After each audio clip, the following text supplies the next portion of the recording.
માની લો કે આ ધરતી પર તમે એકલા જ છો. એકલા એટલે સાવ એકલા. તો આખી દુનિયાની બધી જ ધરતી તમારી છે. તમે જ્યાં મકાન બનાવવું હોય ત્યાં બનાવી શકો છો. તમારે જ્યાં રહેવું હોય ત્યાં રહી શકો છો. તમારે જેટલું જોઈતું હોય એટલું તમે લઈ શકો છો. આખી ધરતી તમારી જ છે. આખું આકાશ તમારું છે. કોઈ તમારી પાસે કશું માંગવાવાળું નથી. કોઈને તમારે કશું આપવાનું નથી. તમે કોઈ આવિષ્કાર કરો તો કોઈ જોનારું નથી. તમે કંઈ નવી વસ્તુ લાવો તો કંઈ તમને હરખ આવવાનું નથી. તો આ બધી જ વસ્તુ આપણને ક્યારે આનંદ આપે છે? જ્યારે ને જ્યારે આપણી પાસે સંબંધો હોય છે. સંબંધો જ્યાં સુધી મહેકતા હોય છે ત્યાં સુધી તો જીવનમાં બહુ આનંદ આવે છે. પણ જ્યાં સંબંધમાં ખટાશ આવી જાય છે ત્યારે કડવાશભર્યું જીવન થઈ જાય છે. એકલતાભર્યું જીવન થઈ જાય છે. બંને તરફ જેના પણ સંબંધ હોય બંને તરફ એકલા પડી જાય છે. તો એ સંબંધને હંમેશા મધુર રાખવા માટે આપણે શું કરવું જોઈએ? બધાનો જવાબ એક જ છે: આભાર. કૃતજ્ઞતાની લાગણી વ્યક્ત કરવી જોઈએ. આભારની લાગણી વ્યક્ત કરવી જોઈએ. કોઈ પણ સંબંધ બગડે ને ત્યારે હંમેશા એ જ પ્રોબ્લેમ થાય છે કે મારો વાંક નથી. બંને બાજુ એમ જ કહેવામાં આવે કે મારો વાંક નથી, અને એવું કરવામાં સંબંધ કોઈ દિવસ સુધરે નહીં. સંબંધ સુધરે નહીં એટલે ધીરે ધીરે તમે એકલા પડી જાઓ. બંને બાજુ જેના પણ સંબંધ બગડ્યા હોય એ બંને બાજુ એકલા પડી જાય. પણ તમે વિચાર કરો કે કોઈ પણ સંબંધ ટીકા કરવાથી, અબોલા રહેવાથી કે દોષ એકબીજાને આપવાથી સુધર્યા છે? નથી સુધર્યા. આપણે બધા જાણીએ છીએ. અને સંબંધ નહીં સુધરે તો 100% તમે એકલા પડી જશો. અને એ એકલતાને તમે શું કરશો? તમારી પાસે જે પૈસા છે એને શું કરશો? સંબંધ વગર બધું નકામું છે. તો આપણે આ સંબંધને સુધારવા માટે આભારની લાગણી કેવી રીતે વ્યક્ત કરવી એ જોઈશું. ઘણીવાર સંબંધમાં કડવાશ એટલી બધી આવી જાય છે કે છૂટાછેડાનો વારો આવી જાય છે. અને એવા સમયે તમે કૃતજ્ઞતા કેવી રીતે વ્યક્ત કરી શકો? તમે શેના માટે કૃતજ્ઞ થાઓ? એ સંબંધને જ્યારે તમે બાંધ્યો હશે, જ્યારે પણ તમે એકબીજાને મળ્યા હશો અને તમારા વચ્ચે જે પ્રેમની લાગણી વણસી હશે, તે સમય વખતે તમે જે રીતે પણ તમારા સંબંધને પોષ્યા હશે એ વિચાર કરો. એ સારો સમયને યાદ કરો અને એ સમય માટે તમે આભાર માનો.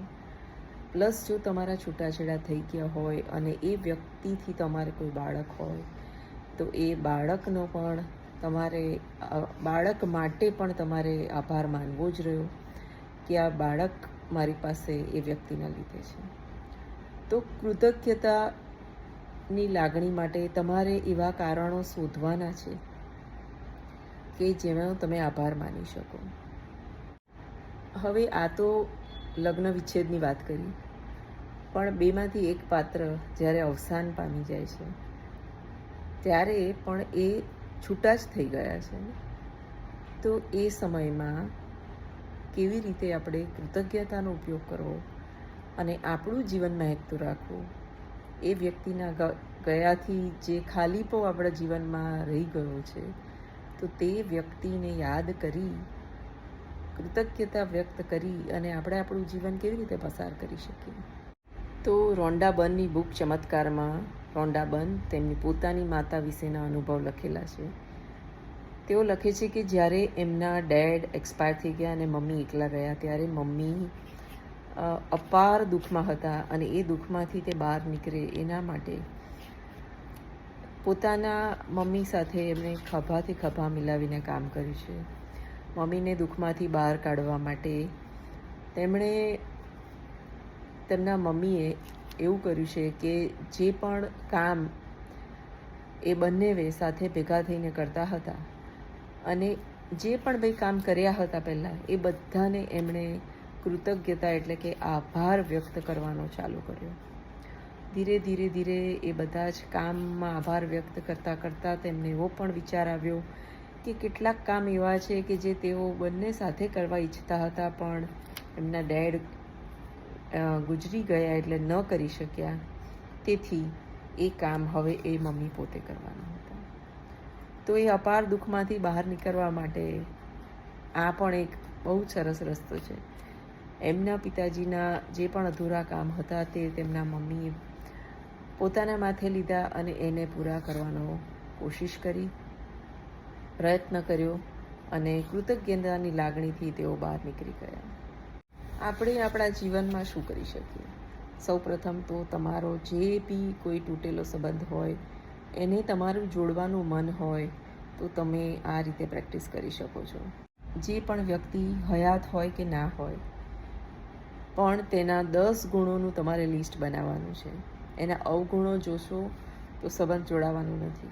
તેના ગુણ જોઈ અને તે 10 ગુણનું તમારે લિસ્ટ બનાવવાનું છે, લખવાનું છે, જેનાથી તમારા માટે આભારની લાગણી વ્યક્ત કરવી સરળ બની જાય. આ સંબંધો ફક્ત પતિ પત્નીના જ ના હોઈ શકે એવી ગેરસમજ સાથે તમે આ વિડીયો ના જોશો. આ કોઈ પણ સંબંધ હોઈ શકે. બેન બેનના હોઈ શકે, ભાઈ બહેનના હોઈ શકે, ભાઈ ભાઈના હોઈ શકે. ફક્ત અને ફક્ત તમે એ સંબંધ ત્યારે જ સુધારી શકશો જ્યારે તમે એની માટે આભારની લાગણી વ્યક્ત કરશો અથવા તમે આભારી હશો. તો અમુક મુદ્દાઓ જે મને લાગે છે એ હું તમને કહું છું કે આપણે કેવી રીતે આભારની લાગણી વ્યક્ત કરી શકીએ.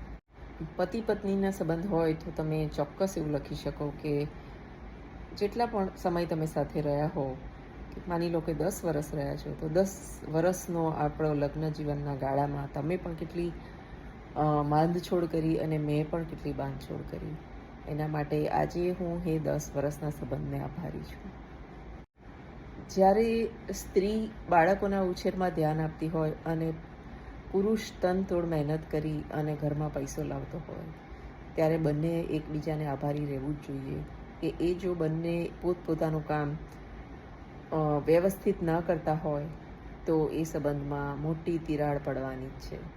અને એ સંબંધમાં તમે જેટલા પણ વર્ષ વિતાવ્યા હોય એના માટે તમારે આભાર માનવો જ રહ્યો.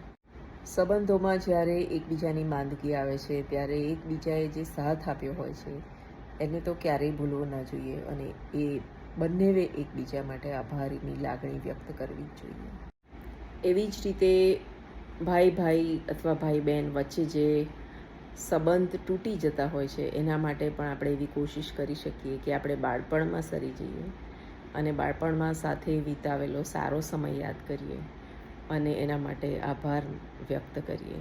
આપણા મોટા ભાઈ હોય, મોટી બહેન હોય, નાનો ભાઈ હોય, નાની બહેન હોય, એ બધા વિશે આપણે સારા સંબંધ રાખવા હોય તો આભાર તો વ્યક્ત કરવો જ પડશે. કોઈ પણ સંબંધ એવો ના હોય કે જેમાં બાંધછોડ કર્યા વગર એ સંબંધ ટકે.